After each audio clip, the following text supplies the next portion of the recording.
Muy buenos días, compañeros y maestra, tengan todos ustedes. Yo les voy a explicar acerca de lo que es la inexistencia o nulidad de los negocios jurídicos. Antes de comenzar a explicar acerca de la inexistencia de los negocios jurídicos, voy a explicar en el artículo 135 nos habla de los elementos esenciales del negocio jurídico, y estos elementos esenciales son 4. Primero que nada, la manifestación de la voluntad de ambas partes. Cuando hay un acuerdo entre ambas partes para pactar un negocio jurídico, hay una manifestación entre ambos. De igual manera, es un requisito esencial el objeto, el fin, el motivo, ya sea un objeto directo, que es de crear, transmitir derechos y obligaciones, o el objeto indirecto, que es el objeto material o la cosa, el dar o el hacer. Tiene que ser lícito el objeto, el negocio jurídico, no puede ir en contra de las leyes jurídicas. La solemnidad considero que, o no considero, sino esto se da en algunos negocios o actos jurídicos. Hay doctrinarios que dicen que en los contratos no se da la solemnidad, pero un ejemplo muy claro es el matrimonio, que es un acto de estricta forma. Aquí, si no se hace ante un notario público, recordemos que las solemnidades son ritos, si no se da ante un notario público, pues no habría como tal la existencia de un negocio o del acto jurídico. Al hablar de todo esto, pues estamos hablando de que si no tuviere alguno de los requisitos, si faltare alguno de los requisitos al hacer el negocio jurídico, pues va a ser inexistente, no va a producir efectos como en el caso de los elementos de validez que voy a explicar. De igual manera, son 4. Los elementos de validez son la capacidad de ejercicio del autor o de las partes. La voluntad no debe ser viciada, o sea, aquí estamos hablando del error, de la lesión, de la violencia. La licitud en el objeto indirecto, esto quiere decir la licitud en el objeto material, y la forma, que tiene que tener una forma. Hay diferentes negocios jurídicos que tienen la forma. Esto ya lo habíamos visto, pero considero importante para hablar acerca de la nulidad relativa absoluta, que es a partir del artículo 382, que nos habla de las nulidades. De igual manera nos dice en el artículo 382, es muy claro que nos dice: no va a producir efectos ninguno, no produce ningún efecto legal al que faltaren los requisitos del 135. Y creo que es muy claro hablar de que es inexistente, no existe, no produce efectos legales. De igual manera nos dice que la manifestación de la voluntad no existe si quien lo emite es un menor de 7 años, una persona privada de sus facultades, su inteligencia por locura, un sordomudo que no sabe leer ni escribir, las personas que no sepan leer ni escribir. La nulidad relativa y la nulidad absoluta. ¿Cuándo se da la nulidad relativa o cuándo se da la nulidad absoluta? Bueno, la nulidad absoluta se da cuando faltare lo que es el objeto, si el objeto fuera ilícito, si el objeto no es lícito. Si el objeto es ilícito, esto quiere decir el fin o el motivo que se dio es ilícito, va en contra de las leyes, se da la nulidad absoluta. Pero si faltare alguno de los requisitos, por ejemplo la forma,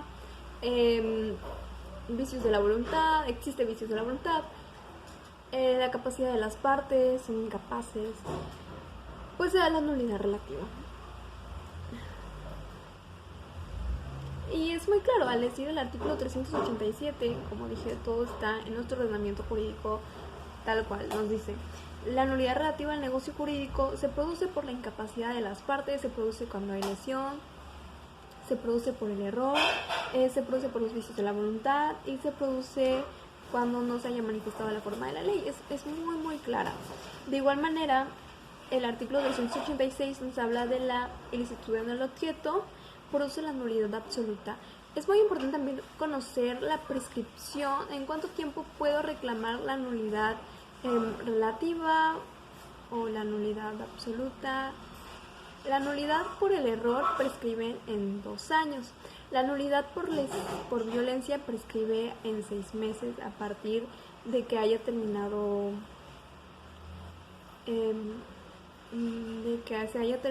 este vicio de la voluntad. De igual manera, la nulidad por forma se prescribe en 2 años. La nulidad por incapacidad prescribe en 2 años.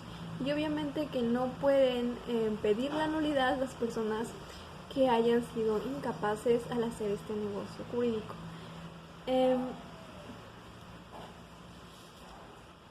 Ahora les voy a hablar, ya que hablé acerca de esto, les voy a hablar de lo que es la incapacidad de goce. Creo que fui demasiado rápido, pero les voy a hablar acerca de la incapacidad de goce. ¿La capacidad de ejercicio y la capacidad de goce tienen alguna diferencia? Sí, sí la tienen. Y la capacidad de goce es aquella aptitud para ser titular de derechos y obligaciones. Y la capacidad de ejercicio es esa aptitud para ejercitar esos derechos y obligaciones. Por eso cuando hablamos de capacidad de ejercicio tienes que ser mayor de edad, tienes que ser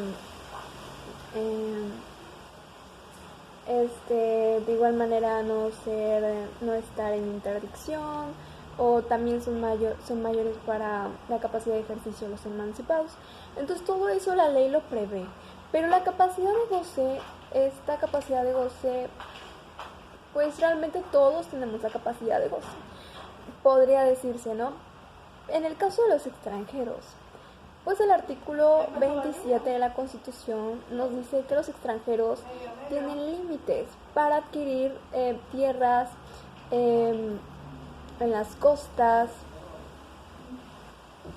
Nos dice que solo los mexicanos por naturalización y las sociedades mexicanas tienen derecho para adquirir el dominio de las tierras, aguas y sus accesiones, o para obtener concesiones de explotación de minas o aguas. El Estado podrá conceder el mismo derecho a los extranjeros siempre que convenga ante la Secretaría de Relaciones, que considera como naciones respecto de dichos bienes y en no invocar la misma protección de sus gobiernos, lo que confiere a ellos.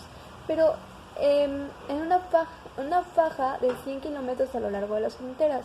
Nosotros vivimos en el estado de Quintana Roo, que sabemos que es turismo, y hay muchas inversiones extranjeras. Realmente siempre se ha violado este precepto legal o este artículo de la Constitución. Realmente no se respeta de que le van a dar una faja de 100 kilómetros a lo largo de la frontera como mínimo, y de 50 en la playa. Por ningún motivo podrán los extranjeros adquirir dominio directo sobre las tierras y aguas. Sí se le da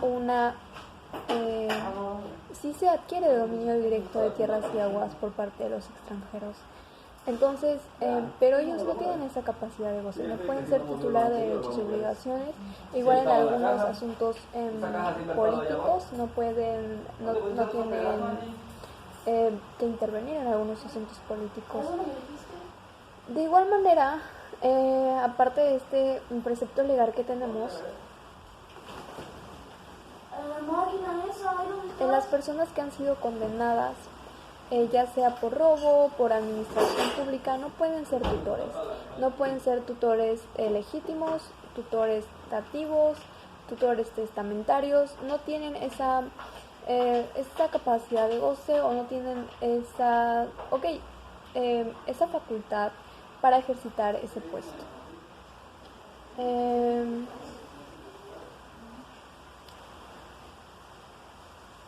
Los actos por las personas que no han alcanzado la edad nubil. ¿Qué significa esto de la edad nubil? Las personas mayores de 18 años no pueden contraer matrimonio los menores de 18 años. Y lo podemos ver en el artículo 697, que nos dice que para contraer matrimonio es necesario que ambos contrayentes sean mayores de edad. De igual manera, tenemos la simulación. La simulación puede ser de manera absoluta o relativa. Es absoluta cuando se ha simulado un acto que no tiene apariencia con la realidad y es relativa cuando el acto tiene, pues va de acuerdo a lo que se pactó, pero tiene vicios de la voluntad. O sea, tiene la apariencia de que se pactó, pero no tiene la esencia para producir esos efectos legales. Por eso tenemos el artículo 314 que nos dice que es simulado el negocio jurídico, que declaran o confiesan falsamente lo que en realidad no ha pasado o no ha convenido entre ellas.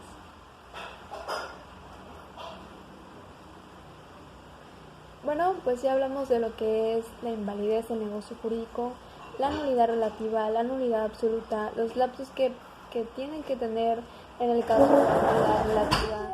En el caso de la nulidad absoluta, pues sabemos que